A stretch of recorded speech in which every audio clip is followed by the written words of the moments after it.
सप्तान साहब, मुझे ये बताइएगा कि आपने एक इंटरव्यू के में एक सवाल के जवाब में कहा कि आप कासिम सूरी बनना चाहते हैं सर, तो उन्होंने तो कानून तोड़ा था अंडर आर्टिकल 95(2). कोर्ट ने कहा कि contents were not were displace partially, cipher वाली चीज़ ठीक नहीं थी। उन्होंने कॉन्स्टिट्यूशनली रोका वोट ऑफ नो कॉन्फिडेंस को, जो कोई नहीं कर सकते थे। जो उन्होंने किया वो उनका इस्तेहकाक नहीं था। आप कानून तोड़ना चाहते हैं कासिम सूरी की तरह?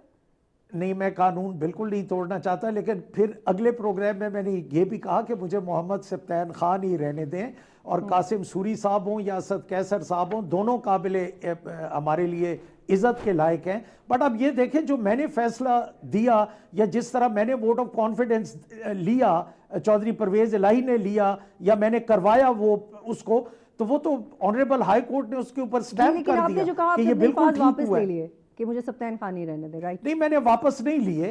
कासिम सूरी साहब की मैं अभी भी रिस्पेक्ट करता हूं, बट वो कोर्ट में चूंकि वो और टाइप का फैसला आ गया, तो उस पर मैं कमेंट नहीं करना।